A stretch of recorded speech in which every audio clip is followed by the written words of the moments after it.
Buendia to Batangas. Para mag-commute mula Buendia papuntang Batangas City, maaari kayong sumakay ng Ceres, DLTB, Jamliner at Alps Bus. Ang schedule ng mga biyahe ay mula alas 4 ng umaga hanggang alas 10 ng gabi at ang Jamliner ay bumabiyahe 24 hours. Ngunit tandaan na hanggang alas 10 lang ang karaniwang ruta ng Jamliner. Paglagpas ng alas 10 hanggang alas 12 ay depende na ito sa dating ng pasahero. Ang isa pang option para mag-commute mula Buendia papuntang Batangas ay sumakay ng mga bus sa PITX. So mula Buendia, pwede kang sumakay ng modern jeep na biyaheng PITX at doon din sumakay ng mga bus pa Batangas City.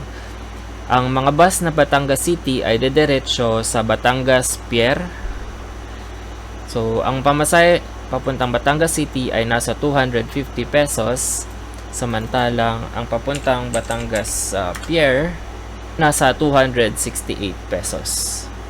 So kung ikaw naman ay manggagaling sa Batangas Pier, pagkalagpas ng alas hanggang alas 10 ng gabi ay wala ka nang masasakyan sa Batangas City Grand Terminal.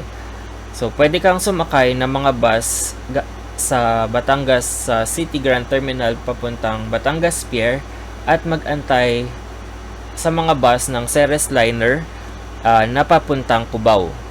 So wala nang bus na papuntang Buendia ng alas 10 hanggang alas 12 ng hating gabi.